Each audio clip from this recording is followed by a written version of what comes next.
Okey, baik. Bismillahirrahmanirrahim. Assalamualaikum warahmatullahi wabarakatuh.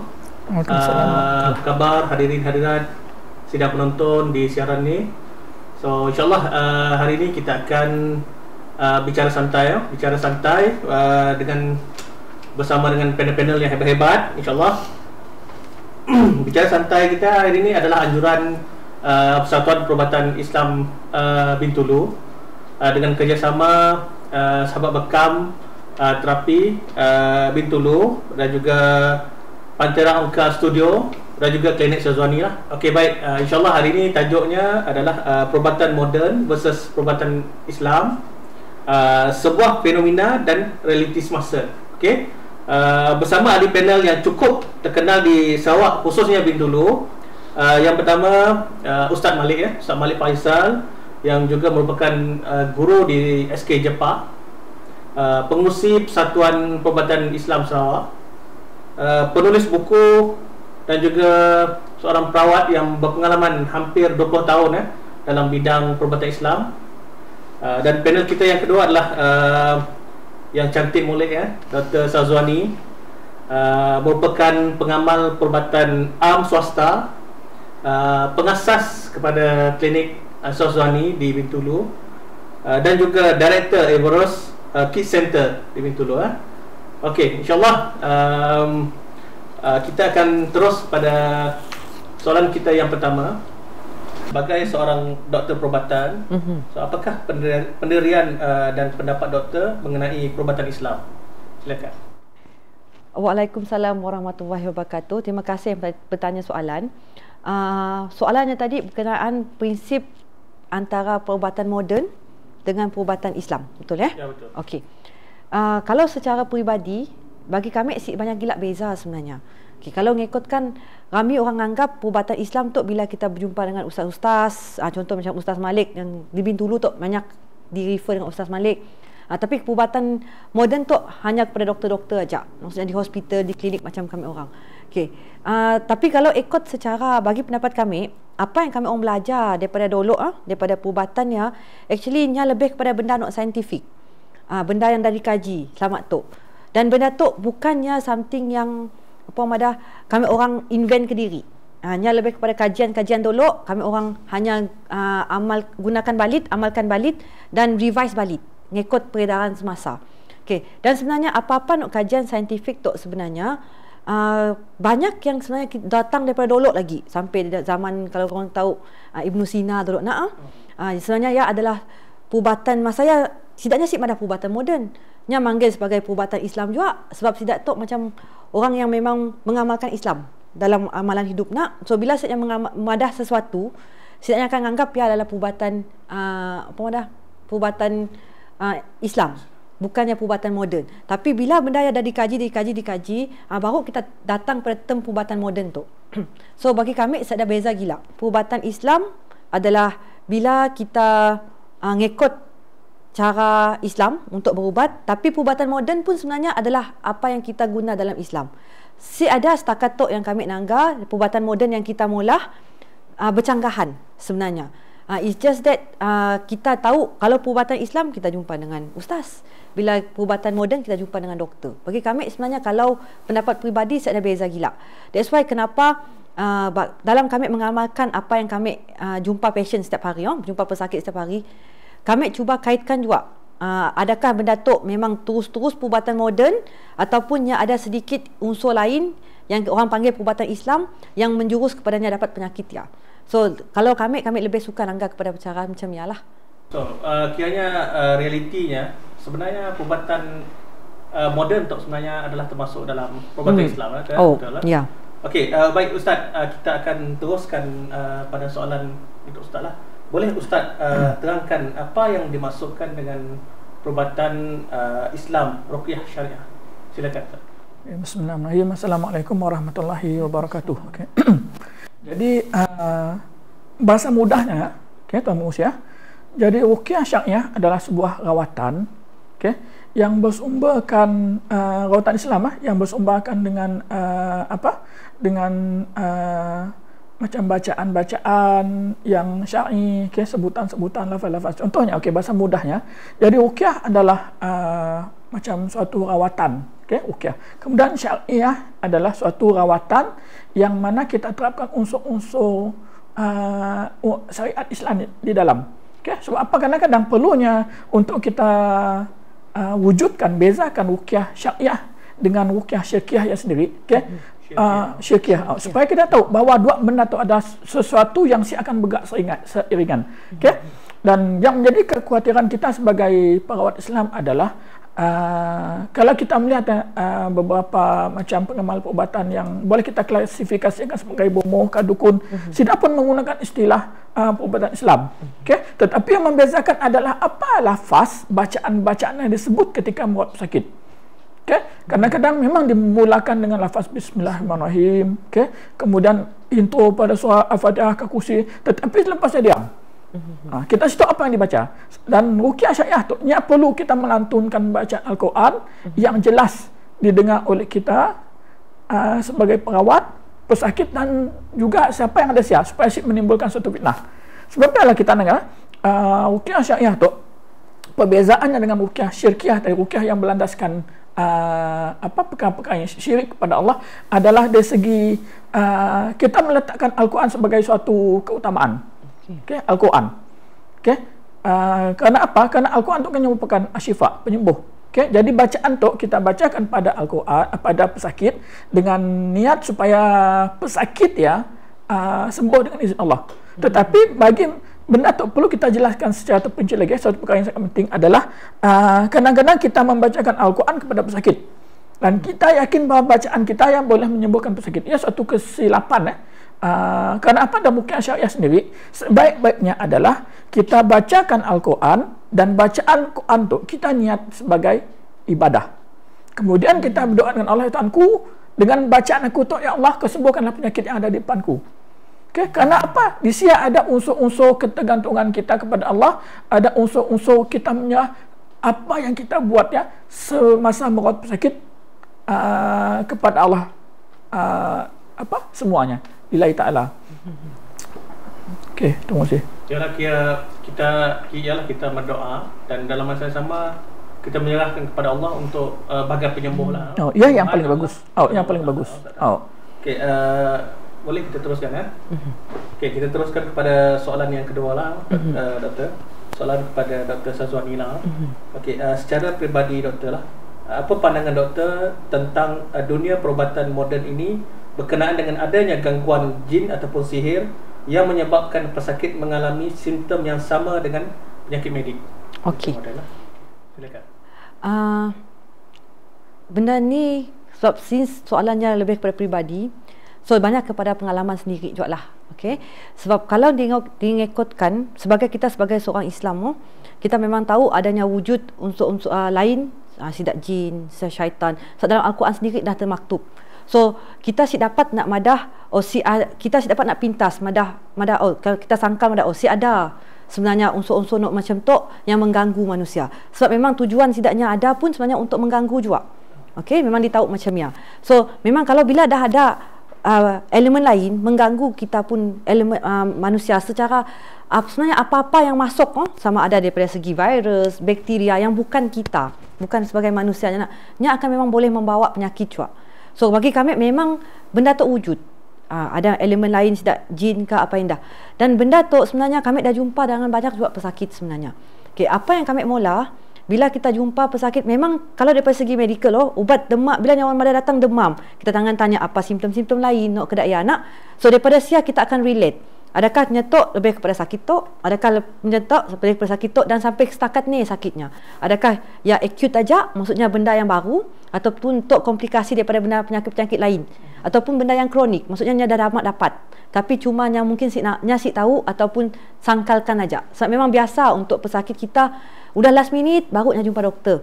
Okey, tengok umur, okey, tengok sekeliling macam ni, orang sekeliling pun pandangan juga. Sebab kita tu memang zaman tu lebih kepada kita bertanya pendapat orang. Okey, orang kadang-kadang yang beri pendapat tu bukan orang yang arif dalam pakai juga, dalam bidang yang masing, bukan ahlinya. So jadi bila datang pada kita, kalau kami akan anggap memang sebab kami pengamal perubatan moden, kami akan anggar daripada segi yang medical dulu. Okey, daripada medical kita akan anggar sikit-sikit. Sebab kalau ngikutkan, kalau secara kami orang moden doktor moden, memang kami orang diajar untuk nanggar seorang pesakit dia as a whole. Maksudnya bukan sebagainya seorang apa sakitnya aja. Kita sepatutnya nanggar sembedi lebih kepadanya sebagai manusia, apa emosinya pun ada emosinya pun ada social background juga. Maksudnya contoh macam emosi, apa perasaannya mas saya? Adakah benda tu, penyakit tu ada relate dengan perasaannya ke diri? Kadang-kadang orang di mulutnya madah, kami tu demam. Tapi sebenarnya datang jumpa kita bukan sebab demam. Ada benda-benda emosi lain yang sebenarnya nyamuk cerita, tapi nasib cerita dengan orang lain. Yang tu sebenarnya bagi kami satu tanggungjawab doktor juga. Untuk kita bukan nanggar sembedi daripada segi, apa yang kita nampak macam tu aja. Kita perlu nanggar, kita kelakar. Guna kita kelakar dengannya, kita mulahnya macam kawan. Bagi kami, penting. Sebab daripada setidaknya pun trust dengan doktor yang lebih, dan yang akan buka rahsia-rahsia lainnya yang sebenarnya tanpa sedar ada related dengan apa sakitnya. Okey, daripada baru kita akan nanggar yang daripada segi sosial memang dah tak nak, yang lebih kepada yang merokok macam ni, nya hubungannya dengan keluarganya, siapanya diam dengan siapa, sebab elemen macam tu memang mengganggu semua. Daripada segi psikologinya dengan yang pun fizikal juga. Okey, bila kita dapat nanggar, passion kita nanggar, okey, kita rasa tok sakitnya benda tu okey, memang betul-betul kita rasa medical. Maksudnya bila medicalnya boleh diubat.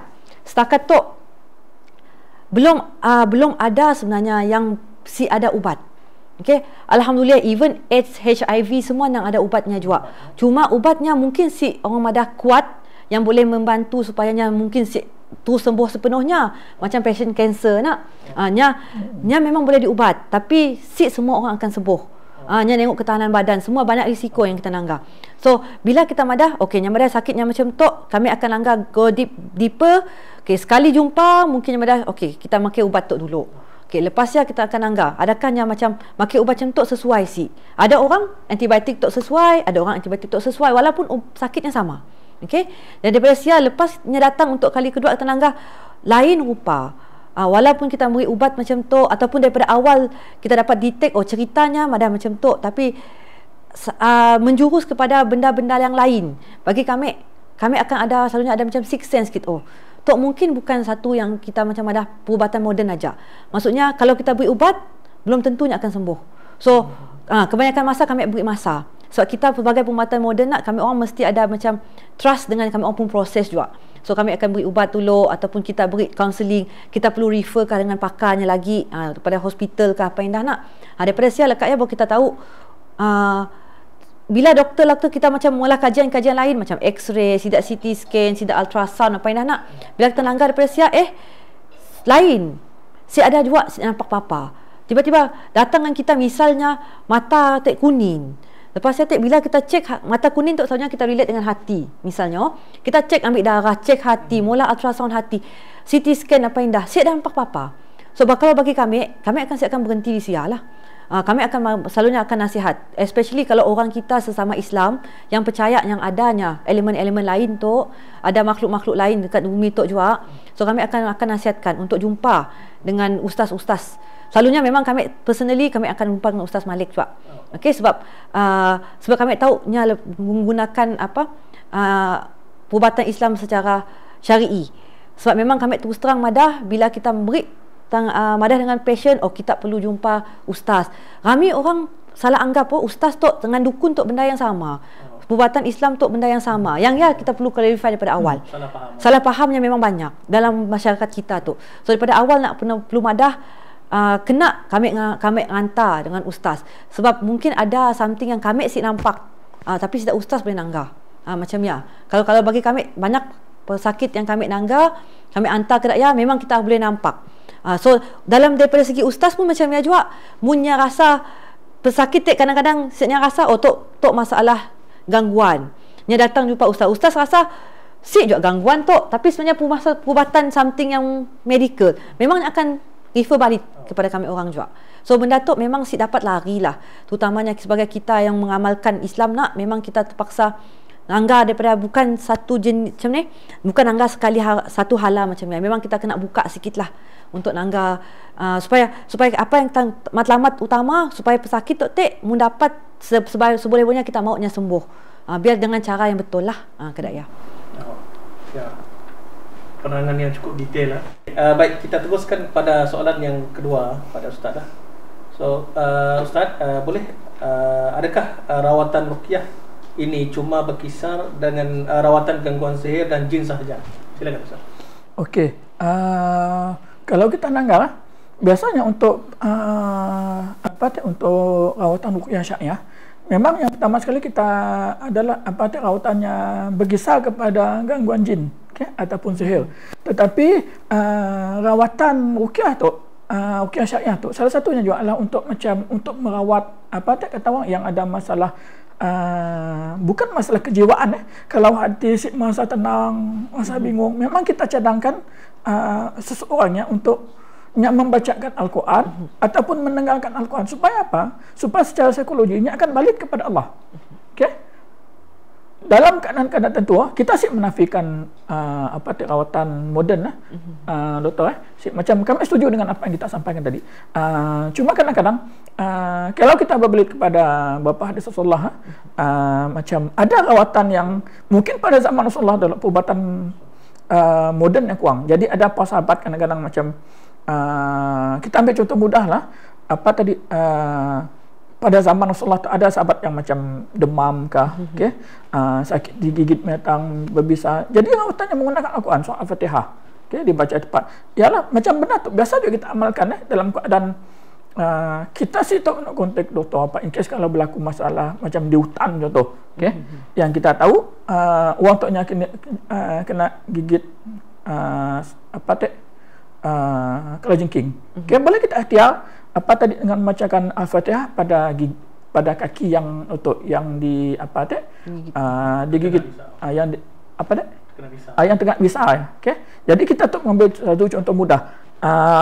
Jadi dalam hal tu tadi, dalam soalan yang diberikan tadi, ruqyah tu bukan sekadar pada untuk gangguan jin aja, tetapi lebih daripada ya. Dan bukan sekadar untuk macam kami cerita tadi, untuk apabila bermasalah saja sih, atau mencari ketenangan saja untuk kita mendapatkan rawatan sih, tetapi dalam mengambil satu keadaan kita sebagai manusia biasa, manusia normal, yang mana kita memerlukan Allah pada setiap tempat. Dan salah satu cara menghubungnya adalah solat kita, yang kedua bacaan Al-Quran. Karena bacaan Al-Quran itu kadang-kadangnya seolah-olah kita berdialog dengan Allah, kita bercerita dengan Allah. Berdasarkan kalau kita memahami apa yang Allah susun secara perinci dalam Al-Quran. Jadi desialah tadi dapat kita simpulkan bahawa untuk bacaan untuk ruqyah tu bukan sekadar untuk gangguan jin, sihir dan sebagainya, tetapi yang melebihi daripada semua yang ada. Yang letaknya kita nak terletaknya Al-Quran sebenarnya. Kekuatan ayat-ayat daripada Allah. Okey, baik. Kita teruskan pada soalan yang seterusnya lah. Okey, doktor.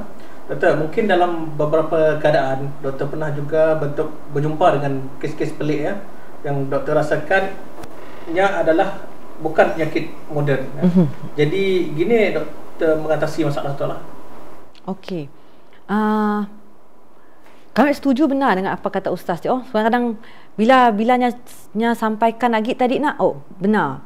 Kalau ngikut apa yang kita mula tu dalam perubatan Islam, kita banyak kepada nurul, setidaknya kembali kepada azali lagi. Whereby setidaknya ingat balik kepada Allah, benda macamnya. Sebab apa-apa memang kita tahu, kalau dalam Islam memang dalam Al-Quran dah madah, apa-apa penyakit semua ada penyembuhnya. Cuma mungkin ada yang kita jumpa lagi.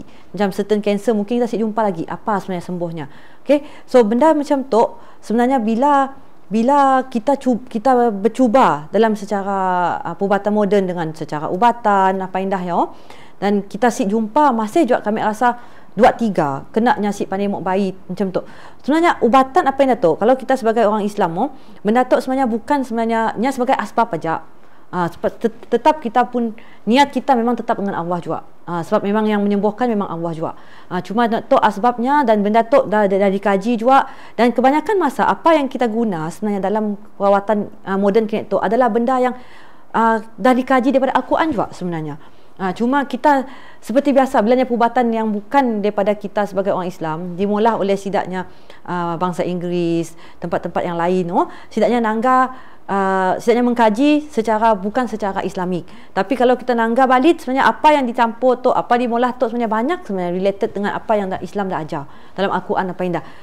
Tengok seterperinci sih kita kaji.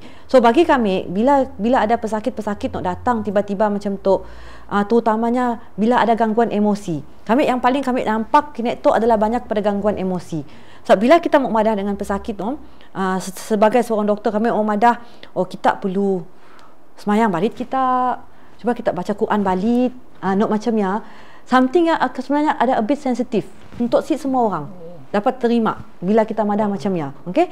So bagi kami bilanya macam kami rasa is something yang related dengan emosi, kalau secara moden kami akan nasihat untuk jumpa, sama ada perlu jumpa dengan psikiatrik atau psikiatrik pakar sakit jiwa. Daripada sias yang akan nampak adakah benda tu sebenarnya ada masalah sebenarnya psikiatrik whereby mentalnya akan ada problem. Tapi memang terus terang madah semua penyakit mental tu adalah disebabkan oleh something yang kita boleh tahu diagnosisnya. Even daripada segi psikiatrik sendiri pun kami Nangga bila kami rujuk patient nya satu penyakit di madahnya, nya ada related dengan macam-macam penyakit. Dan mun kita tanya sendiri bila kita jumpa dengan patient dia, kita duduk dengannya, spend some time duduk dengan patient tu, dengar balik luahan hatinya apa yang dah memang diagnosis ya yang boleh kami tengok daripada ceritanya ya, semestinya sama dengan apa yang dah ditahu. Diagnosis macam misalnya anxiety aja. Nya memang ada depression macam ni aja. Nya sebenarnya ada related dengan hidupnya masing-masing. Kadang-kadang benda tu daripada sini caranya dibesarkan. Macam ni backgroundnya, macam ni pun dengan kawan-kawan, dengan family, benda yang ada related. So kita orang yang rapat dengan kita, yang pesakit yang kita dah memang selalu jumpa, memang senang, mudah untuk kami madah. Mungkin kita banyakkan amal baca Quran balik. Kita cari sebab kita orang Islam, kita ada panduan apa yang kita perlu mula. Tapi bilanya something yang bagi kami ada lebih susah. Mungkin amal cara hidupnya selamat tu sama seperti yang kita madah ngaji, kita boleh madah ngaji macam paling ngaji nak macam ni anak. So bukan semua orang dapat mula macam ni. So bagi kami that's why kami akan lebih rujuk kepada untuknya jumpa dengan sidak pakar bagi kami pakar juga perubatan Islam tu sebab sidaknya lebih tahu, sidaknya boleh rasa, boleh ready untuk sidaknya untuk masuk input balik kepada hati macam ya. Kalau kami madah daripada segi mental. Kalau daripada segi fizikal memang banyak sebenarnya rawatan penyakit yang sebenarnya bermula daripada masalah ada gangguan lain. Yang memang sebenarnya is normal sebenarnya Ustaz. Kalau terutamanya yang berkenaan dengan perut. So kalau kita Nangga kadang-kadang orang sakit perut tu lah, gastriknya teruk gila lah, kena tengok baliknya pun makanan macam ni. Adakah makanannya pagi malam-malam ditutup kasih. Kadang-kadang nak benda macamnya sebenarnya memang ada efek. Walaupun bagi kita is small matter je tapi benda sebenarnya ada efek. So bila kita bagi kami bila kami Nangga nya make ubat tu okey. Kita naikkan sikit tahap ubatnya. Okey juga. Sampai 2-3 kali kita naik masih juga nya ada efek dengannya. Selain daripada kita mula X-ray apa investigation orang gelo. Nak lain kita masih apa-apa memang bagi kami that's the best way lah. Daripada awal kami akan nasihatkan. Salah untuk kita berubat dengan kami masa yang sama kita jumpa dengan ustaz juga. Tanya pendapat ustaz juga. Mungkin ada gangguan lain nak mengganggu, mungkin bukan fully daripada gangguannya juga, tapi gangguannya menyuruhnya makin teruk. Yang sebenarnya banyak kami terus terang madah memang banyak lah benda macam tu, terutama di komuniti Bintulu lah. Memang kami banyak jumpa. So dulu kami bekerja bukan di Sarawak, kami bekerja di Semenanjung. So dengan kerajaan juga, so kami orang pun masa dengan pesakit dia terhad. Kami dapat go deeper. Bila kita kelakar macam orang madah kadang-kadang touch and go. Dia macam sakit tu okey, dah kita tahu apa mau perlu mula. Tapi bila kita macam bila kita dengan kita pun klinik Kediri alhamdulillah kami pun ada doktor lain yang dengan kami bekerja kami ada masa untuk spend time macam tu. Dan kami rasa benda tu memang relatednya kami dapat nak nanggap perbezaannya lah. Memangnya mesti bergerak seiring lah bagi kami macam ya. So kalau siapa-siapa yang kami selalu nasihatkan, siapa-siapa kita orang rasa lain rasa di rumah, kita kasi tahu adakah perlu jumpa ustaz jumpa dengan kami orang juga dulu pun saya ada masalah, jumpa dengan Sidak Ustaz Malik pun dulu saya ada masalah, saya akan langgar, saya akan balik kepada kami atau kami akan balikkan kepadanya. Ni yang kami rasa kadang-kadang insting juga ustaz yang insting juga kita rasa bukan medical. Kami pun dapat kadang-kadang tengok daripada riak muka pun kita tahu. Tahu bukan medical loh. Macam bila sakitnya lain di mulut, mukanya dah lain bah. So memang kalau nyasik kepada mentalnya directly betul-betul mental, yang ada memang banyak pada gangguan juga lah. Gangguan ataupun yang lebih kepada kosong Kadang-kadang orang kita kadang-kadang kosong datang ada dalam tu dah kosong sebenarnya. So satu cara yang kami sebagai macam Kak Madah tadi, orang yang kami rapat boleh kami madah directly. Cuba kau solat gila, cuba macam ni anak. Tapi kalau orang yang bukan semua orang kita mula macam ni, yang kami rasa boleh dibantu lagi, kami orang akan berilah dengan ustaz juga. Baik. Okey, baik. Kita teruskan dengan ustaz. Okey ustaz, adakah ustaz bersetuju jika perawat ruqyah perlu ada asas dalam menentukan jenis penyakit agar pesakit dapat mendapatkan rawatan yang sepatutnya? Okey, kita nyambung sedikit Tamus apa yang Dr. kata tadi So kita anggap macam tu biasanya yang datang mendapatkan rawatan di pusat rawatan kami orang kebanyakannya datang yang sekadar mau scan mau cek ada masalah konon-kononnya ada masalah kesihatan sakit kaki lah, sakit kepala ke pening Jadi benda macam tu apa yang perlu, yang biasa kami buat, yang kami akan tanya, kita ada pergi doktor sih. Kalau yang telefon kalau yang on call yang datang tiba-tiba lain lah. Yang telefon, madam mau pergi mau mendapatkan rawatan lah sebab ada sekitar. Kami dah nanya, udah pergi doktor sih, mana belum. Kalau mana belum, okey kita pergi doktor dulu. So biar benda tu kita bukannya kita menidakkan berlakunya sihir, gangguan jin sebab tu yang kami orang pola masa tu membantu orang berdasarkan rawatan ruqyah syariah tu. Tetapi kita kena hidup juga di bumi yang nyata. Kalau sakit fizikal macam tu nak pergi doktor dulu. So kita kasih tahu apa kemungkinannya, memangnya penyakit biasa lah. Dan pernah rasa kami 2 tahun lepas ada sikit kes tu, ada seorang makcik tu asalnya umurnya 70 lebih batuk, udah lama batuk dalam katanya lah mungkin 2 bulan lebih kayaknya batuk. Jadi apabila datang di anaknya mana ustaz kami tu kena buatan orang. Lalu kena buatan orang. Kami nanya kita sakit apa je? Sakit tekak tu. Udah pergi doktor? Belum. Kena pergi doktor. Kami ada nanya bomoh. Kami ni pun di Sia di situ bomoh. Semua benda kami kena pola orang. Sikit-sikit kena pola orang, sikit-sikit kena pola orang. Doktor kita tahu sih salah satu yang kena pola orang ni apa? Tahu sih? Ada orang yang perempuan, perut besar, ayam betul-betul buatan orang. Tahu sih kita? Ya orang udah berlaki dah berbini ya. Mbak perut ya benar-benar buatan orang. Tapi memang ya cerita ajak lah. Tapi kita nak kata tadi, jadi benar tu yang kita mau jadi suatu kami orang tu, jadi kami hitam sebagai langkah terakhir untuk mengesahkan yang sakit tadi kena buatan orang. Ya kami semua. Jadi mana macam tu tadi ialah jadi macam kita jadi suatu keresahan kepada kita, terutamanya kami orang. Apabila datang ya tadi ada kena buatan orang, nya nunggu kami orang mengesahkan bahawa nya tu kena buatan orang. Jadi timbul lagi masalah apabila ialah tadi bapa yang dalam Islam kita diharamkan untuk jumpa dengan dukun bomoh apa sebabnya akan mendatang fitnah-fitnah lain. Pertama nyasik sakit jadi sakit sebab doktor badannya kena buatan orang. Tapi lepas yang apabila nak dengan bomoh siapa yang bola nyasik badan nama jarang. Dekat-dekatnya kita orang selalu pergi rumah kita orang sebelah rumah kita orang cobanya madam mun lah bomoh madah yang bola yang mak bapak kau kita mau jaya sih. Sebenarnya kadang-kadang benda tu ialah nya akan menimbulkan masalah lain kelak, jadi bergaduh, rasa benci dan sebagainya. Kita sih nafikan benda tu ada, kalau ada memang ada, tetapi Sebaik-baiknya, Bapak dalam Islam kalau ada apa orang nyihir, orang apa, kita diam, okey tutup. Kita semua jadi fitnah lain. Belum tentu betul, walaupun kita yakin orang tu kena buatan orang dan orang tak mula sekalipun kalau betul. Dan ia bukan suatu suatu kesimpulan yang benar-benar orang tak mula. Benda tu si nampak je. Si nampak. Ada bukti je untuk kita nuduh sepulan-sipulan. Nyaman kita nuduh macam kalau orang yang dituduh yang tahu dan yang saman kita. Nanya dengan bomoh Mok si nyaman. Ni ada aku, bukan aku. Masa semua nutuk ngelak. Semua nutuk. Ya kita semua. Jadi sebaik-baiknya macam kami canangkan kena pergi jumpa doktor dulu. Macam mana doktor dulu. Okey?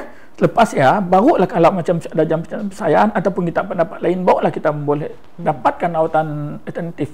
Okey, dengan kata lain untuk rawatan yang benar-benar syar'i lah. Okey, terima kasih. Okey, baik. Doktor, macam Ustaz Padah tadi ada banyak pesakit yang si maunya jumpa doktor disebabkan kena sihir lah. Di Padah. Ada di Bomoh Padah ke, ada ustaz-ustaz ke apa semua contohlah. Jadi apa pandangan doktor gini mau ubah persepsi masyarakat tu lah kenaan tu. Okey, bila kita kelakar pasal persepsi masyarakat tentang perubatan macam tu kalau ngikut apa yang kami banyak jumpa kadang-kadang benda tu banyak sebenarnya bila orang kita nya ada masalah, masalah sebenarnya mental. Kami boleh madah majoriti adalah yang mental problem compare daripada physical problem. Kalau mental problem tu benda yang si nampak, tapi sidaknya rasa something is wrong dengan emosi sidak ataupun benda tu yang nyuruh orang rasa tadi sidaknya sebenarnya dimolah, macam kata ustaz, dimolah orang, ada gangguan. Sebenarnya kita, masyarakat kita belum faham benar-benar pasal penyakit mental. Bagi sidaknya penyakit mental tu bila kita sebut je mental terus adalah direlate dengan gila. Sedangkan gila tu hanya salah satu je daripada cabang penyakit mental. Penyakit mental yang banyak sebenarnya ialah depression, anxiety, behavior pun problem. Lepas behavior problem tu satu jenis adalah astigmatism. Tok benar dengar biak-biak astigmatism yang sidaknya ada problem dengan dapat social interact dengan orang. Kelakar dengan orang, kita nanggap biak kelakar naknya si pandai nak nanggap mata.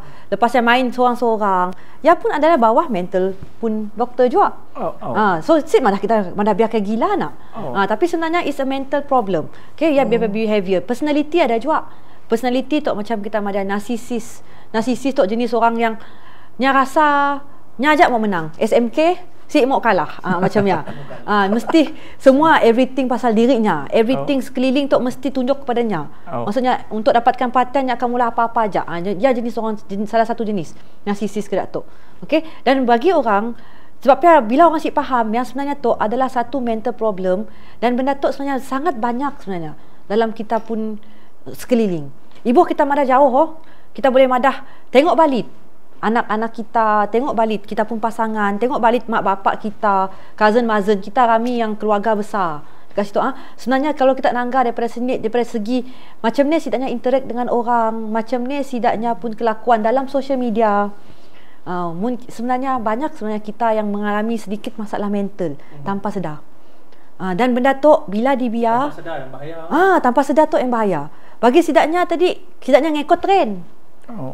Artis ngeso macam tu nak cemia-cemia juga, tapi sebenarnya kenanya sampai ke tahap kami mesti everyday mesti ngeso my life, kena sampai tahap dah kita kena tengok balik adakahnya sebenarnya ada sedikit mental problem yang nyasik sedar.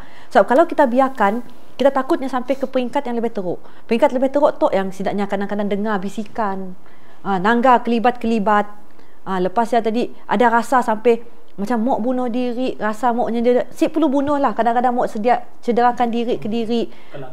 Yes. So kelar-kelar ke diri macamnya.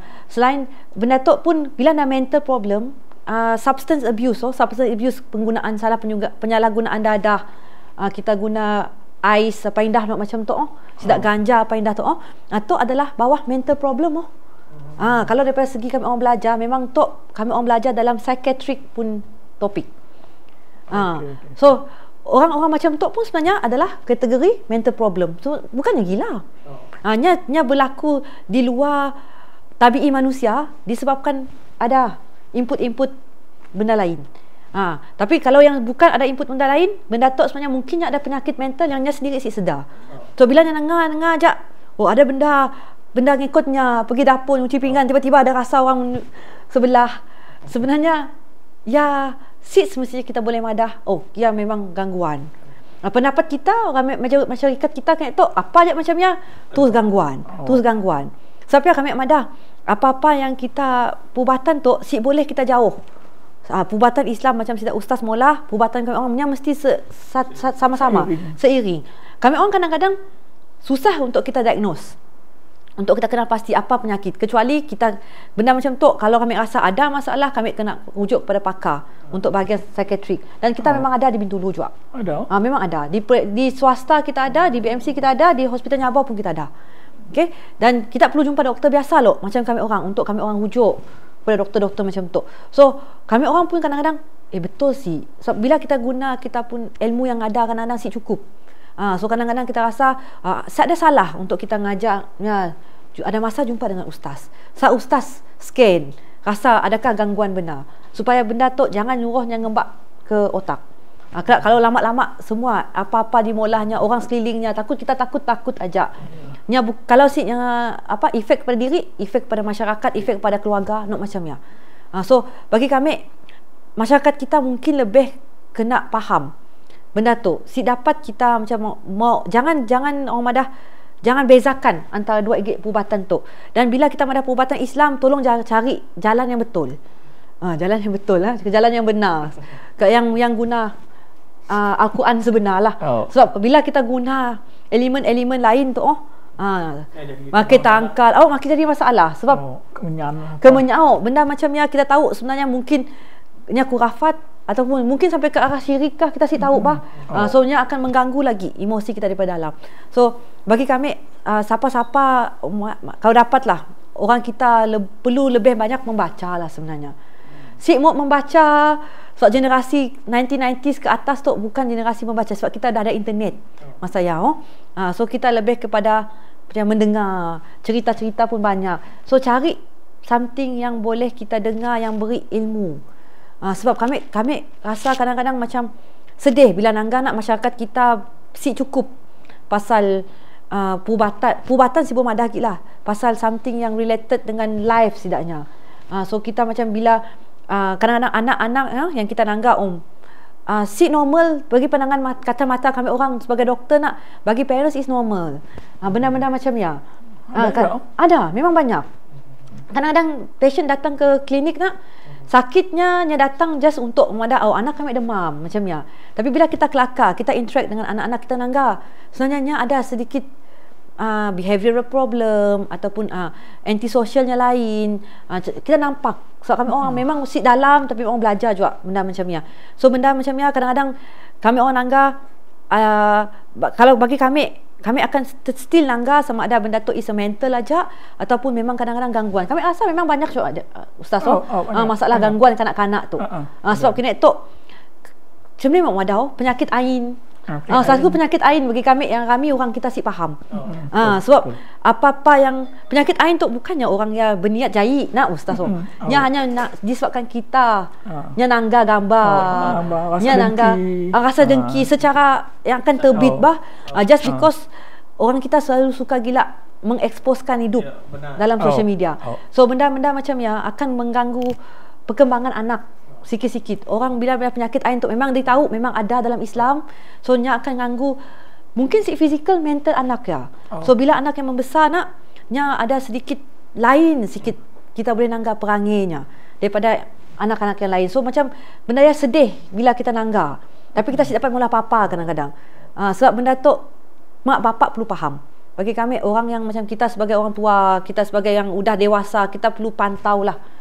Supaya masyarakat kita jangan terikut-ikut gila dengan budaya barat whereby kita terlalu bebas untuk expose pasal diri kita, terlalu bebas.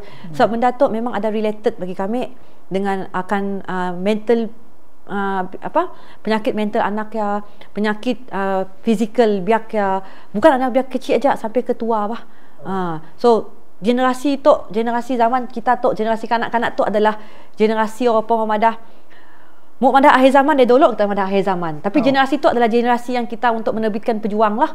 Sebab lepas tu adalah perang kita untuk menegakkan Islam lepas ya. So bagi kami perlu diajar, masyarakat kita perlu lebih terbuka lah pasal perubatan-perubatan tu. Perlu tahu masalah benda-benda kecil-kecil tu yang kita nampak sedar apa tu sebenarnya ada related dengan perubatan moden. Perubatan moden termasuklah mental, termasuk fizikal sekali, dengan mungkin ada elemen-elemen lain yang mengganggu anak-anak untuk generasi masa tu.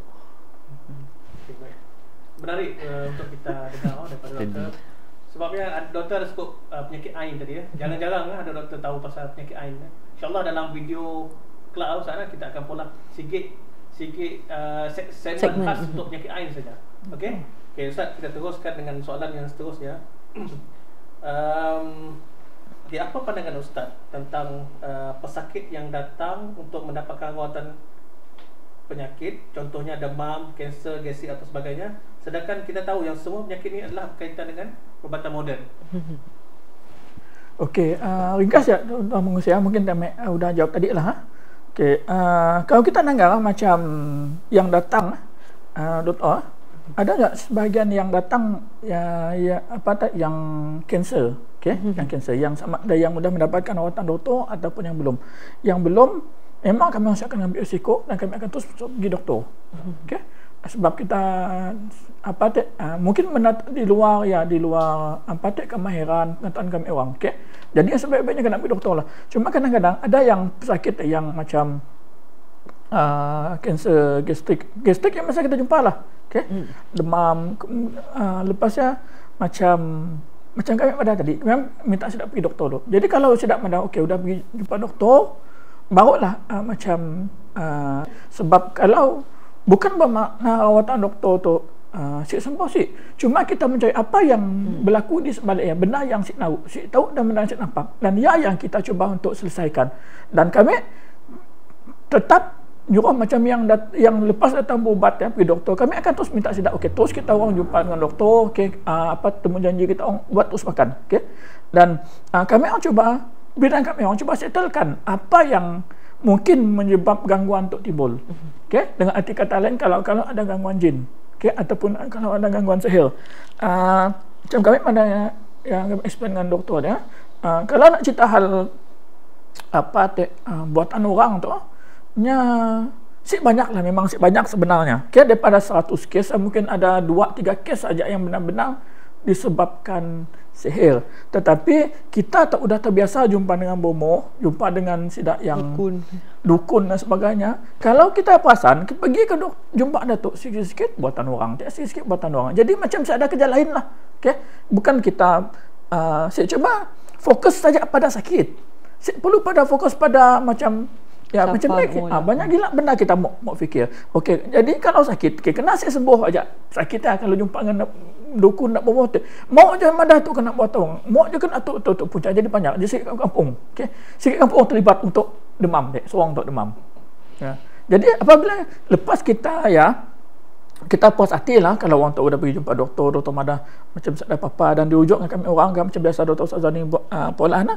Jadi boleh kita bacakan Al-Quran, dan kita tanya juga macam kalau ada tanda-tanda Al-Quran ketiganya tidur, mimpi yang pelik-pelik dan sebagainya, yang untuk kita klarifikasikan dulu, untuk kita bahagikan dulu sama ada tu gangguan jin berbentuk sihir, gangguan jin bentuk jin asyik, gangguan jin berbentuk saka, ataupun gangguan jin lain lah.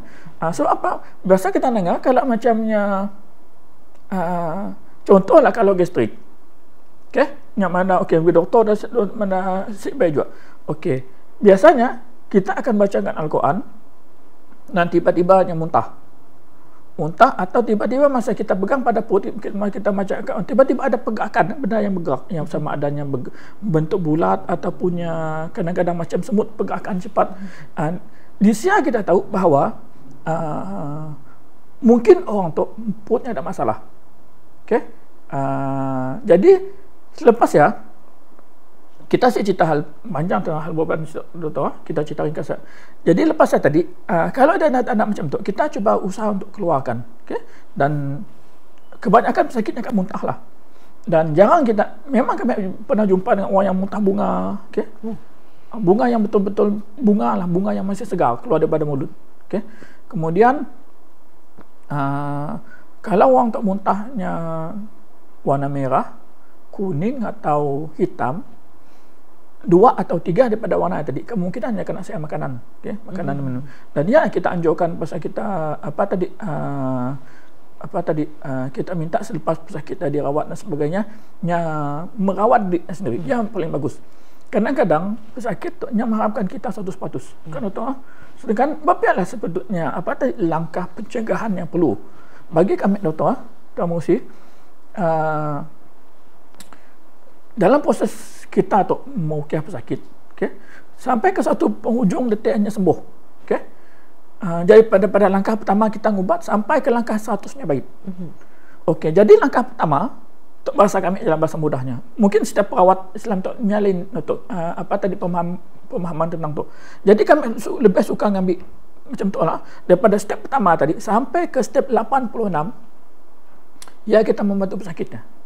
Kita akan dapat capai untuk target 100% cepat. Sebab apa? Sebab 15 langkah terakhir, ia adalah yang perlu merawat diri yang pun.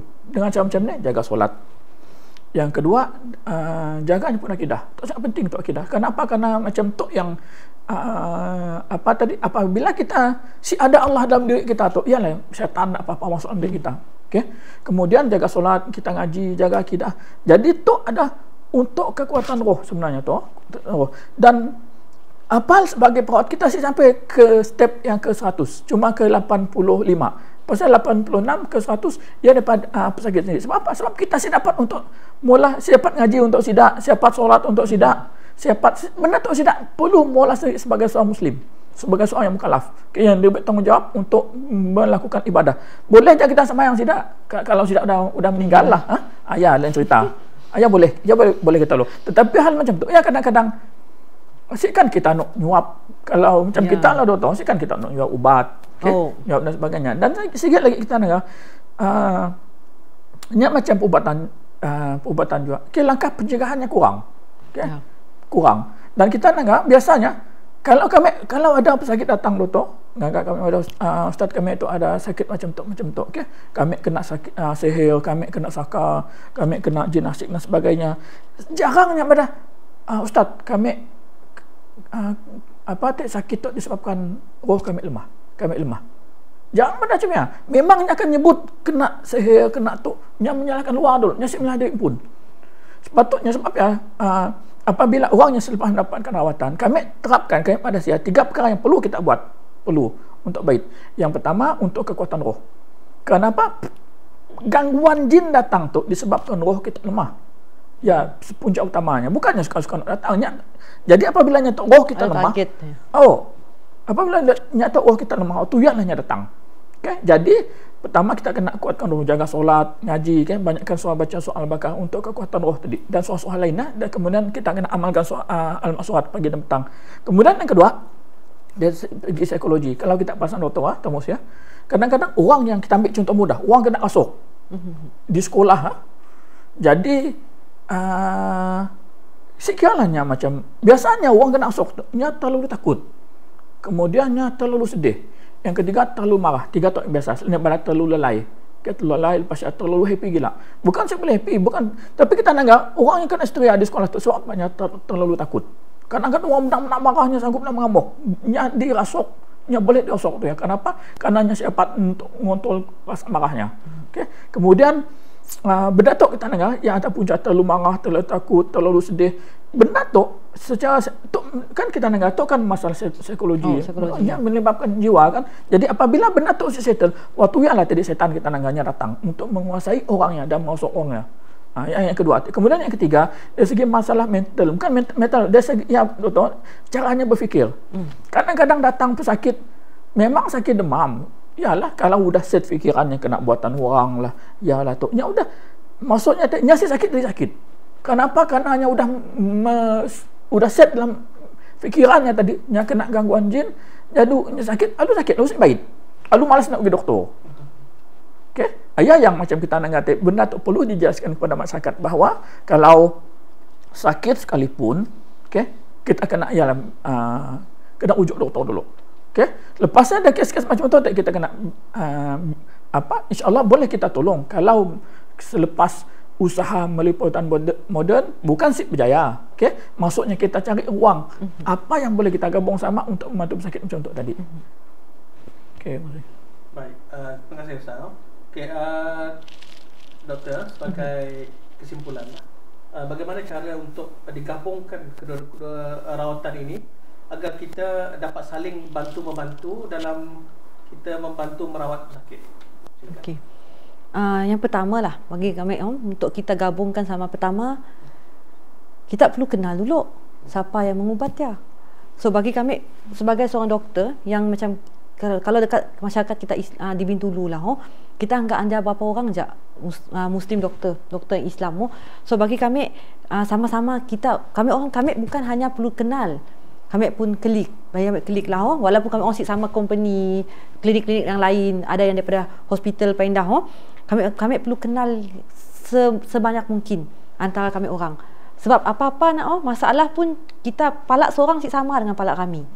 Pertama kita perlu kenal sesama kita dulu. Kedua, kita perlu kenal apa kita perubatan alternatif Islamik tu. Maksudnya kami perlu kenal setiap ustaz.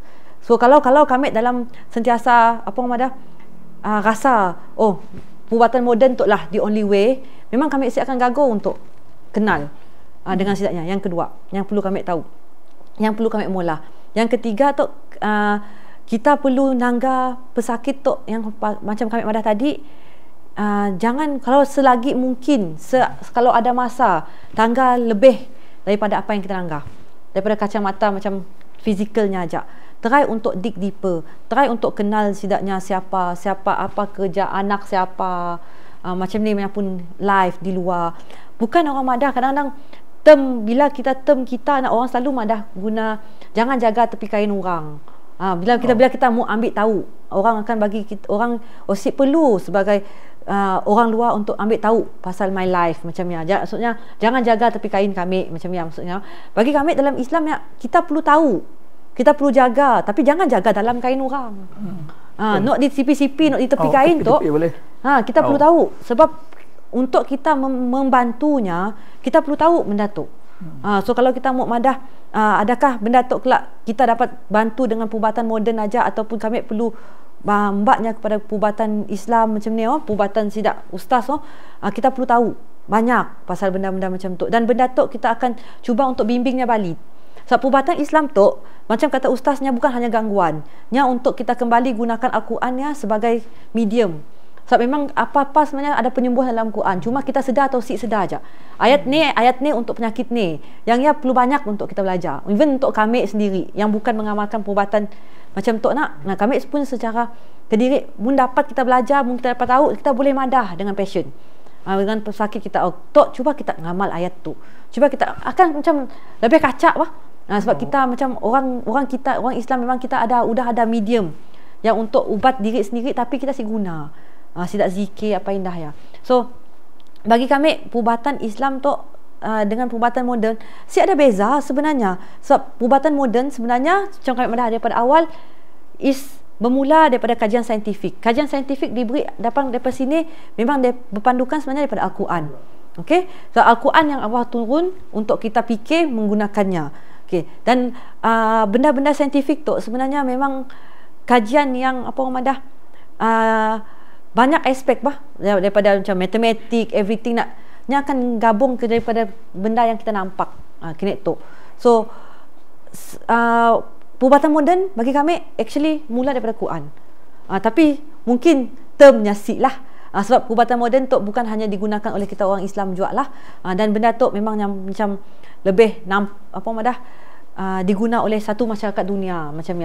Tapi sebenarnya still bermula daripada, bagi kami still bermula daripada Sia. Sebab kami macam agak iri hati dengan graduan perubatan yang datang daripada universiti yang Islam.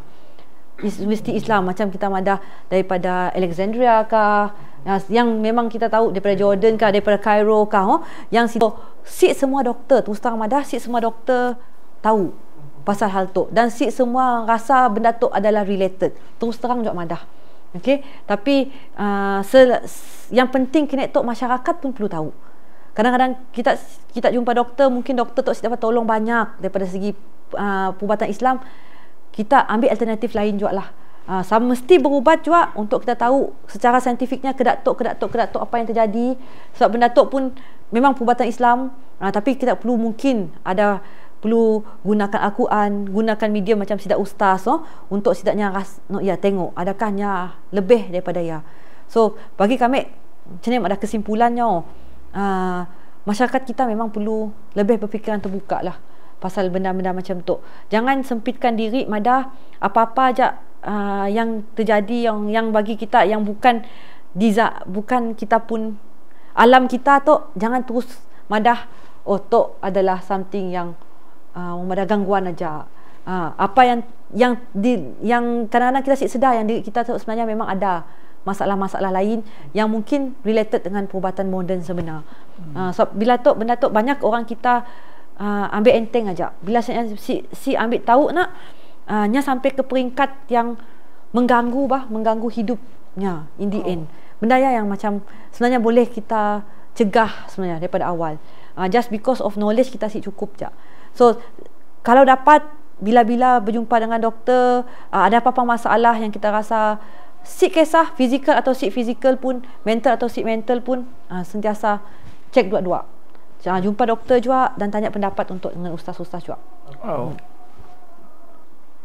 Okey, baik. Terima kasih doktor. Okey, ustaz, dalam masa mungkin dalam 2-3 minit sebagai kesimpulan untuk tajuk kita hari itu. Silakan ustaz. Okey, insyaAllah macam apa yang telah kita cerita tadi sebagai kesimpulan untuk sekalian perbincangan tadi. Jadi pertama sekali untuk yang namanya rawatan perubatan moden, dan yang kedua untuk ruqyah syariah sendiri nya kena bergerak seiring. Okey. So apa sebab benda tu nya memang istilahnya memang suatu perbahasan ilmu yang sama. Nya berada di pada ras yang sama. Yang mana benda tu macam nya memang sikit. Untuk kita nanggap ramai yang macam yang sudah doktor sudah daripada kalangan ulama yang ulama Islam yang mana sudah tu yang banyak memperkenalkan ilmu kedokteran moden kepada umum, kepada dunia. Dan benda tu macam ada dia kena bergerak seiringnya dapat dan istilahnya saling melengkapi. Itu sebenarnya yang perlu ada, dan apapun keadaannya, dan yang rawatannya adalah dalam Islamnya kan fardu kifayah. Kena ada seorang di tempat di kawasan yang perlu ada orang yang mahir, sama ada dalam doktor moden ataupun yang bidang ruqyah tu. Kerana apabila at least ada seorang yang akan menggugurkan tanggungjawab yang sedia ada. Jadi insyaAllah kita harapkan lepas tu masyarakatlah yang akan faham. Kena ada macam perbezaannya, bukan perbezaan, kita lebih mencari kebersamaan, kerana kebersamaan tu nya udah lama ada tetapi nya hilang daripada masyarakat kita. Sebabnya kita masakan benda tu nya berbeza. Sebenarnya perbezaannya tetap suatu ilmu yang Allah turunkan untuk kita amal, untuk kita faham, dan untuk kita tolong orang lain. Baik, terima kasih Ustaz. Okey, insyaAllah kita sudah sampai ke akhirannya. InsyaAllah saya mewakili semua ahli panel ucapkan ribuan ampun dan maaf sekiranya ada tersalah kata, tersalah bicara.